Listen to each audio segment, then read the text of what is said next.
Some performance cars are engineered to impress you. The Dodge Viper was engineered to intimidate you, and that's the difference. Because the Viper never cared about refinement, comfort, or making the driver feel safe. It wasn't designed to flatter your ego, it was designed to test it. By the end of this, you'll understand why every generation of the Dodge Viper feels completely different, and why this machine became one of the last truly unfiltered American supercars. Not just fast, dangerous. Let's start with the original. The SRI Viper is the animal, not the polished Predator, the raw one. Released in 1991, the first generation Viper looked less like a production car, and more like a concept that escaped into the real world. Long hood, tiny cabin, side exhaust hot enough to burn your legs.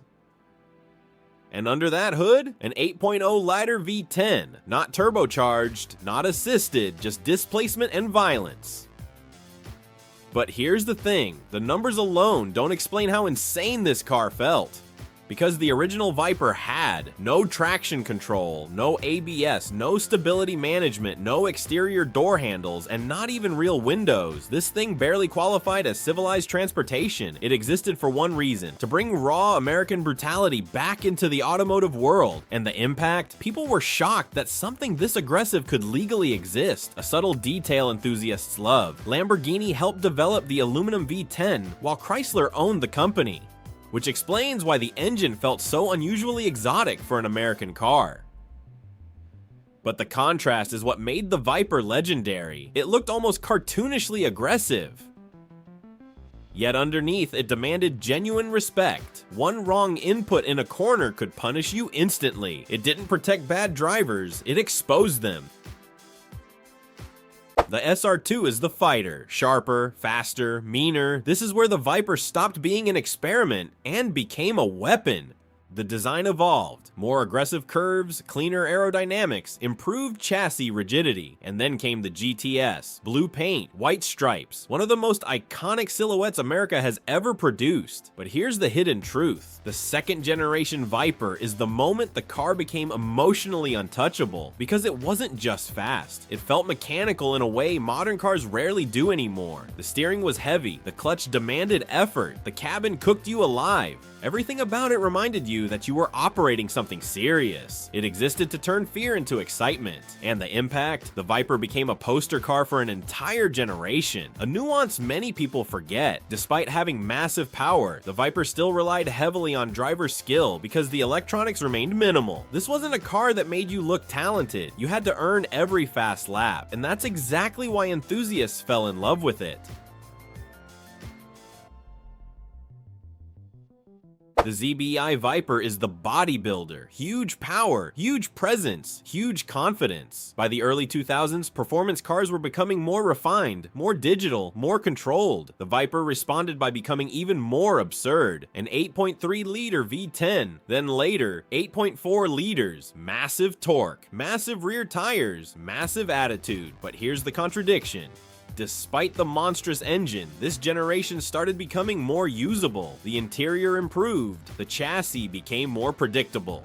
The handling became less terrifying at the limit, because Dodge understood something important. The Viper couldn't survive forever as a death machine. It needed evolution, but not too much. It existed to preserve brutality, while making the experience slightly more accessible. And the impact? This generation introduced the Viper to a broader audience without completely losing its insanity. The SRT-10 became iconic, not just because of speed, but because of scale. Everything about it felt oversized. Even standing still, it looked violent. A fascinating detail, the Viper's engine produced so much heat that owners often joked the car felt alive underneath them. It didn't feel engineered down to the millimeter like a Ferrari. It felt barely contained, and somehow that made it more exciting. Then something happened. The automotive world started changing. Electronics became smarter. Turbocharging became dominant. Cars became safer, quieter, easier. And suddenly, machines like the Viper started feeling like relics from another era. But Dodge wasn't finished yet, because the next generation wouldn't just try to survive, it would try to prove that analog madness still mattered.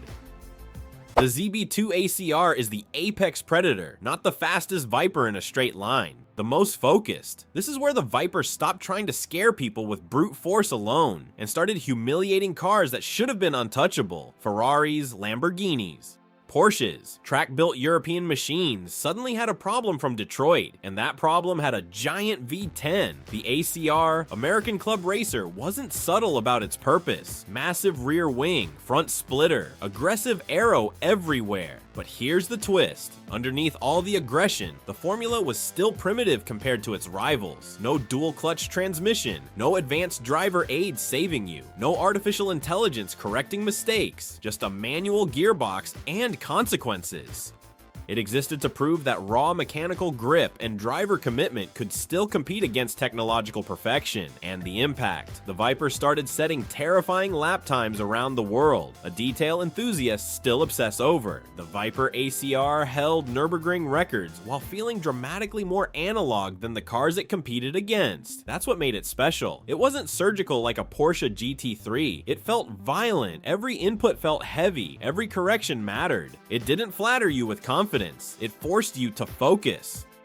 The VX Viper is the final form, sharper, lower, smarter, and somehow even more emotional. Released in 2013 under the SRT name before returning to Dodge branding, the 5th generation Viper looked less like an American muscle car and more like a true exotic. Longer lines, more refined proportions, a cabin that finally felt somewhat premium. But here's the contradiction. Even after all the improvements, Dodge refused to fully tame it. The V10 grew to 8.4 liters, producing over 640 horsepower. Naturally aspirated. In a world rapidly moving toward turbocharging. Because the Viper never cared about trends. It cared about sensation and the impact. The VX became one of the last truly analog supercars of the modern era. Hydraulic steering, manual transmission, gigantic displacement, things the industry was already abandoning.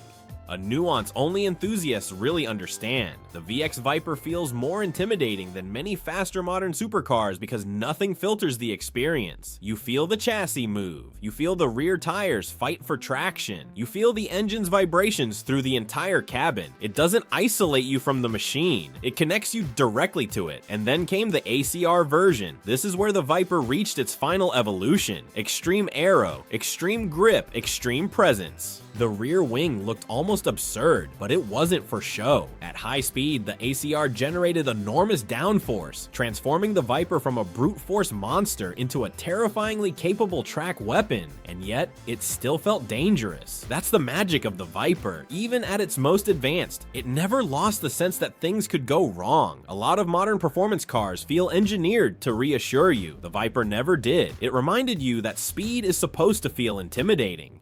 A fascinating reality. The final ACR set lap records at multiple tracks, despite using an old-school naturally aspirated engine and a manual transmission in an era dominated by computerized precision. It didn't win through technology, it won through intensity, and then it disappeared. Production ended in 2017, officially because of safety regulations and declining sales. But honestly, the Viper was always going to disappear eventually.